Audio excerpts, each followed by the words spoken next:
Nurturing, nurturing, nurturing. Today we're going to do a video all about nurturing. It's going to be a quick one. What I'm going to be talking about is how to nurture, what nurturing really is, what's the best way to do it, etc. This is arguably one of the most important steps in the entire chain. Why? Because if you know how to nurture correctly, you can have a really high closing rate and really high emotional investment rate, if that's even a rate, off of little bits of interest. So all nurturing is taking a little bit of interest that someone shows and amplifying it. You're taking it small and you're really building it up big, right? The way to do that is what I'm going to show you guys in this video. So nurturing, number one, is a process that can either take 1 second or 6 months. This is the biggest thing that people don't realize. When someone clicks on an ad or opts into something or comes in and gives you their email, they can just keep going through the funnel or taking the next steps, calling your business, booking a call right after that, jump on a sales call, get closed, done. Right? That's a 1 second process. Or it could take 6 months where they opt in, they watch one of your videos, they don't book a call, maybe they watch a video a week later, they subscribe to you on YouTube, they follow you on Instagram, and then you have this multi-complex, multi-variable structure that's overarching on this person's subconscious brain. And then eventually 6 months later, they're like, you know what? I need to book a call with this guy. Right? So when I went through and made this process, I wanted to make sure that I was accounting for all forms of nurturing to make this funnel as realistic as possible. What do I mean by this? When most people go through and create their nurturing process, they don't realize that many clients may have a low threshold for a buying decision to take place. I took this course back when I first started in my business called Straight Line Sales. It's Jordan Belfort's course. It's a very expensive course. And pretty much he talks about buying temperature, pretty much how easy it is for someone to be moved emotionally, right? And what is that based on? That's based on something you can't really control, right? So think about it like this. Some clients may need to be 100 Celsius, their temperature may, or their thermometer may need to be through the roof to make a decision. Others may only need to be 20 Celsius. So it's a threshold for someone to take action. And with nurturing, what you're doing is you're just getting them to that point of threshold where they're a little bit past, right? One of my mentors actually did a poll recently with his client community, right? His program is 15K USD. This is his coaching program. He does fitness coaching. He asked his clients, how long after you gave me your information did it take for you to book a call with me? After you gave me information, you opted in, etc., followed me on Instagram, gave me the lead pretty much. How long after that did it take you to book a call with me and actually jump on a call with a salesperson? The average result was 12 weeks, so 3 months. 3 months. Crazy, right? You wouldn't expect it, 3 months, right? So people think that they get leads. Some leads may go through the funnel, book tomorrow, but if you're not nurturing these back-end leads, you're leaving a lot of leads on the table. So even though you may not immediately book 75% of the leads that come through, doesn't mean they're a total write-off. So now you may ask, what's the best way, I guess, to nurture on a long-term basis? What's the best way to nurture once, coming back here, once they filled out the form or filled out whatever sort of application and given you the lead, their email, their phone number, and they don't book a call, after you reach that process where they don't book in, right? What do you do now, right? How do you nurture them long term? How do you get that 3 month, 4 month sale? It could be a longer process. I'm going to show you right here. So after experimenting, the best way is through obtaining valuable sales assets to distribute. So pretty much what sales assets are, is they're value-driven assets. So it could be in the form of a video sales letter, YouTube videos, podcasts, books, articles, something like that. Pretty much after you initially pitch them the meeting and they don't take the offer, you cannot continually keep pitching them the meeting in emails or SMSs or stuff like that. There's a quote by Frank Kern, famous marketer, and he says the amount of offers you make is directly correlated with the amount of sales you have. But the more offers you make, the worse your rapport is with the market. So if you continually keep making offers in your SMS and follow-up and emails and whatever, people are going to be like, hey, I'm opting out. This guy's annoying. But if you're giving value, then you give an offer, people are going to feel a little bit more comfortable with that, right? So you're giving these people sales assets. I want you to think about this. Let's say you find an artist on Spotify and you really like one of his songs. He has this one song that you really like. You now, because you like one of his songs, you're going to go look at his other songs. And now you're more likely to listen to his other songs rather than just the first song. Does that make sense? So what you're doing with sales assets is you're making a ton of really valuable songs that people can now listen to time and time again.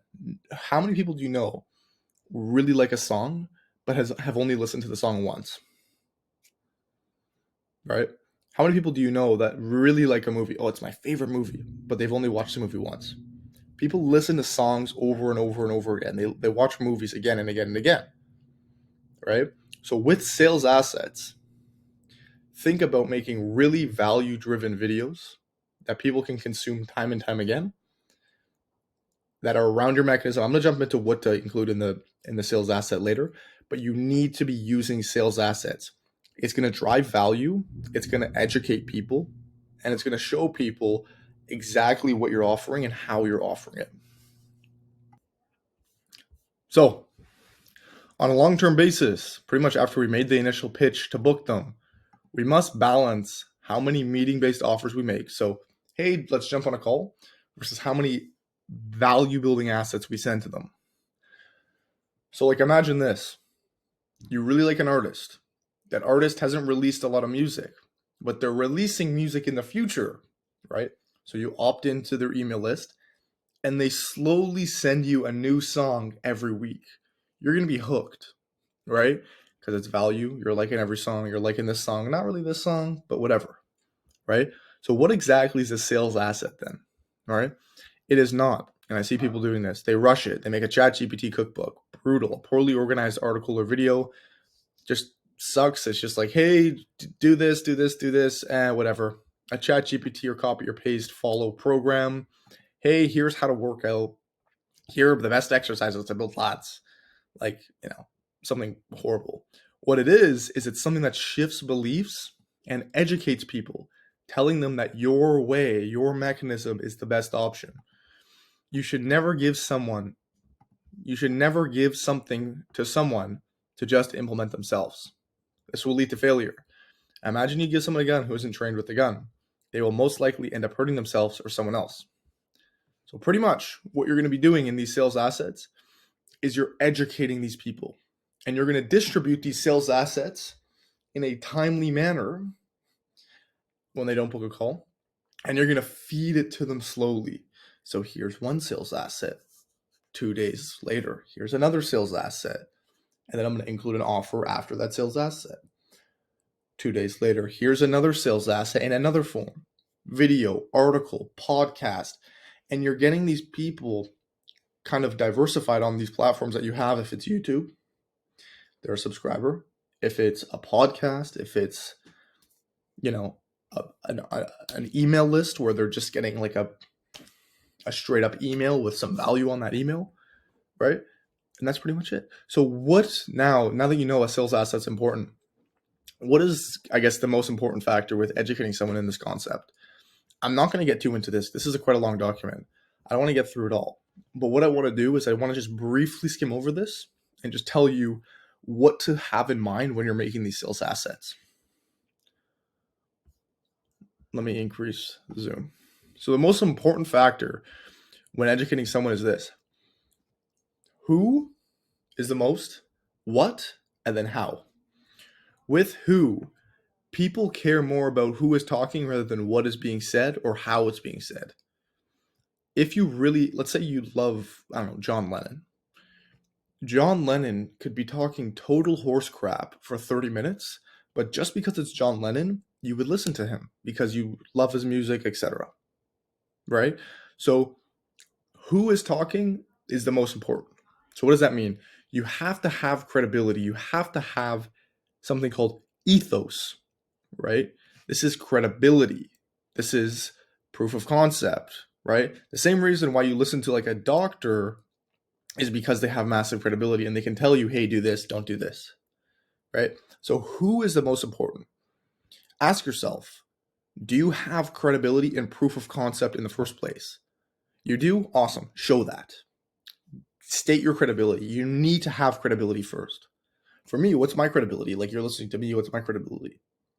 I make over $100,000 in revenue per month for every fitness coach that I work with in total. It's crazy, right? Now what? Now you may ask what? Okay, so who's the most important? Now what? So what is actually what you're talking about? So you may think what I'm talking about is the most important. It's not. Who is the most important? Next is what. So this is what is being said. This is specifically what's the mechanism? Does the mechanism make sense? Does the mechanism resonate? Does the mechanism touch on pain points? Does it appeal emotionally? Right? Does the concept make sense? Can they see that working for them? Right? This is what they're thinking. What? Next is how it's being presented. Right? So imagine you go up to a girl. You're an influential guy. So the who's covered. Now you go up to her and you give her a what? You give her a great offer. You say, hey, let's come on my yacht this weekend. The what's covered. But you present it in a very unconfident, scared way. You're like, hey, please come with me. Even though the who and the what are covered, she's still going to look at you and be like, what the hell? So the how is still very important. Don't underestimate the how. The how is, how are you presenting the information, right? Is it clear? Is it concise? Is it logical? Is the setup good? Do you look good? Are you in good lighting? Is there grammar errors? Are you speaking English? Right? The who and the what could be covered, but if the how isn't, if you're speaking in Russian and they speak English, it's not going to go through, right? So that's pretty much it. Go ahead, make sales assets. When someone opts in, give them these sales assets and give it to them, because they definitely do need to have these sales assets included if you actually want to nurture them on a long-term basis, because all these sales assets are doing is just educating them. What is educating? Educating is shifting beliefs. What is shifting beliefs? It's shifting beliefs towards your product being better than others. And when you shift beliefs towards your product being better than others, what happens now is they're now one step closer to buying with you and booking a call rather than not. So get sales assets, distribute these sales assets. Don't think quantity over quality. Think a few really good ones, a few really good hit songs that you can distribute. You don't need a million, but you do need a handful. So that's pretty much it. I hope you enjoyed the video.